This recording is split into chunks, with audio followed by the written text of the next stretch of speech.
जय सिया राम मित्रों स्वागत है आप सभी लोगों का अपने इस YouTube चैनल लाइफ ऑफ सनातनी में। और स्वागत है आप सभी लोगों का श्री रामचरितमानस रामायण के एक और नए अध्याय में। तो मित्रों, जैसा कि आप सभी लोग जानते हैं कि पिछले वीडियो में श्री रामचरितमानस रामायण को अयोध्या कांड में दोहा क्रमांक 78 पर समाप्त किया था और आज यहीं से श्री रामचरितमानस रामायण को आगे बढ़ाने वाले हैं। तो मित्रों, वीडियो को लास्ट तक जरूर देखें और यहाँ पर जो कथा चल रही है भगवान श्री राम को बन जाने वाली, उस कथा का आनंद लें और जो श्री रामचरितमानस रामायण की जो सुंदर सुंदर दोहा चौपाइयाँ हैं उनका भी आनंद लें। चलिए मित्रों, तो बिना कुछ देरी के वीडियो में आगे बढ़ते हैं। लेकिन मित्रों, वीडियो में आगे बढ़ें उससे पहले हमारा आपसे बस एक ही छोटा सा रिक्वेस्ट है। यदि आप लोगों ने अभी तक इस YouTube चैनल लाइफ ऑफ सनातनी को सब्सक्राइब नहीं किया है तो नीचे जो सब्सक्राइब का बटन है उसे दबाकर चैनल को सब्सक्राइब कर लें, साथ ही दबा लें बेल आइकन घंटी को। चलिए मित्रों, अब बिना कुछ देरी के वीडियो में आगे बढ़ते हैं। जय सिया राम। सिख सीतले हिते मधुर मृदु, सुन सीतहि न सुहानी। शरद चंदे चंदेनी लगते, जनु चकई अकुलानी। यह शीतल हितकारी मधुर और कोमल सीख सुनने पर सीता जी को अच्छी नहीं लगी। वे इस प्रकार व्याकुल हो गईं मानो शरद ऋतु की चंद्रमा की चांदनी लगते ही चकई व्याकुल हो उठी हो। सिए सकोचे बसे उतरो न देई, सो सुन तमके उठी कैकई। मुनिपट भूषण भाजन आनी, आगे धरी बोले मृदुबानी। सीता जी संकोच बस उत्तर नहीं देती हैं। इन बातों को सुनकर कैकई तमक कर उठी। उसने मुनियों के वस्त्र आभूषण, माला मेखला आदि और बर्तन कमंडलों आदि लाकर श्री रामचंद्र जी के आगे रख दिए और कोमल वाणी से कहा, नृपहि प्राण प्रिय तुम्हें रघुबीरा, शील स्नेह ना छाड़ भीरा। सुक्रतु सुजसु परे लोकु नसाऊ, तुमहि जाने बने कहि न काऊ।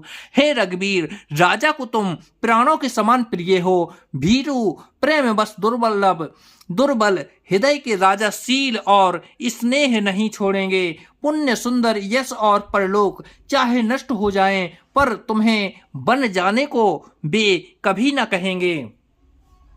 अस विचारे सोई करहूं जो भावा, राम जननी सिखे सुने सुख पावा। भूपहि बचने बाने सम लागे, करहि न प्राणे पयाने अभागे। ऐसा विचार कर जो तुम्हें अच्छा लगे वही करो। माता की सीख सुनकर श्री रामचंद्र जी ने बड़ा सुख पाया, परंतु राजा को ये वचन बाण के समान लगे। वे सोचने लगे, अब भी अभागे प्राण क्यों नहीं निकलते। लोग बिकले मोरो छित नरि नाहु, काहे करई कछु सूझ न काहू। राम तुरत मुनि बेसु बनाई, चले जनक जने नेह सिरुनाई। राजा मूर्छित हो गए। लोग व्याकुल हैं, किसी को कुछ सूझ नहीं पड़ता कि क्या करें। श्री रामचंद्र जी पर तुरंत मुनि का वेश बनाकर और माता पिता को सिर नवाकर चल दिए। सजीवन साजो समाजो सबो, बनिता बंधो समेते। बंदे बेप्र गुरु चरण प्रभु, चले करी सबहि अचेत। वन का सब सामान सजाकर वन के लिए आवश्यक वस्तुओं का साथ लेकर श्री रामचंद्र जी स्त्री श्री सीता जी और भाई लक्ष्मण जी सहित ब्राह्मण और गुरु के चरणों की वंदना करके सबको अचेत करके चले। निकसि वसिष्ठे द्वारे गए ठाणे, देखे लगे बिरहे दबुदारे। कहि प्रिय बचने सकले समुझाए, विप्र ब्रंदो रघुबीर बुलाए। राजमहल से निकल कर श्री रामचंद्र जी वशिष्ठ जी के दरवाजे पर जा खड़े हुए और देखा कि सब लोग विरह की अग्नि में जल रहे हैं। उन्होंने प्रिय वचन कहकर सबको समझाया। फिर श्री रामचंद्र जी ने ब्राह्मणों की मंडली को बुलाया। गुरु सन कही बरे शासन दीन है, आदर दान बिनय बस कीन है। जाचक दाने माने संतोषे, मीत पुनीत प्रेम परितोषे। गुरुजी से कहकर उन सबको वर्षासन वर्ष भर का भोजन दिए और आदर दान तथा विनय से उन्हें बस में कर लिया। फिर याचकों को दान और मान देकर संतुष्ट किया तथा मित्रों को पवित्र प्रेम से प्रसन्न किया। दासी दासे बोलाए बहोरी, गुरहि सौंपे बोले कर जोरी। सबके सरे संभारे गुसाई, करबि जनकी जननी की नाई। फिर दास दासियों को बुलाकर उन्हें गुरु जी को सौंप कर हाथ जोड़कर बोले, हे गोसाई, इन सब की माता पिता के समान सार संभार देख रेख करते रहिएगा। 12 बारे जोरे जोग पानी, कहत राम सबे सने मृदुबानी। सोई सब भांति मोरे हितकारी, जहीं ते रहई भुआले सुखारी। श्री रामचंद्र जी बार बार दोनों हाथ जोड़कर सबसे कोमल वाणी से कहते हैं कि मेरा सब प्रकार से हितकारी मित्र वही होगा जिसकी चेष्टा से महाराज सुखी रहें।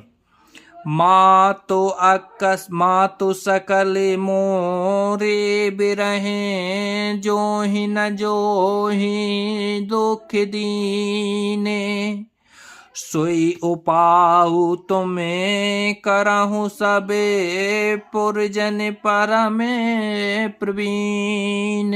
हे परम चतुर पुरवासी सज्जनों, आप लोग सब वही उपाय करिएगा जिससे मेरी सब माताएं मेरे विरह के दुख से दुखी ना हो।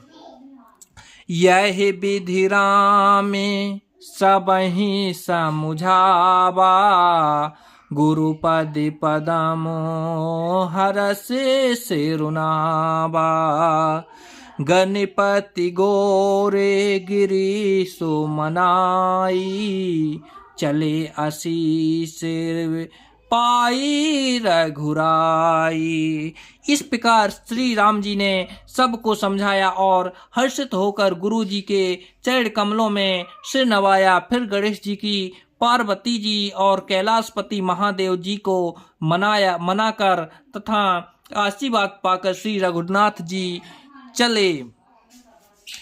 राम चलते अति भयं विषादो, सुन न जाए पुरे आरती नादो। कुश गुण लंके अवधे अति शोको, हरस विषादे विवसे सुरलोको। श्री रामचंद्र जी के चलते ही बड़ा भारी विषाद हो गया। नगर का आर्तनाद हाहाकार सुना नहीं जाता। लक्रा में बुरे सुकून होने लगे। अयोध्या में अत्यंत शोक छा गया और देवलोक में सब हर्ष और विषाद दोनों के बस में हो गए। हर्ष इस बात का था कि अब राक्षसों का नाश होगा और विषाद अयोध्या वासियों के शोक के कारण था।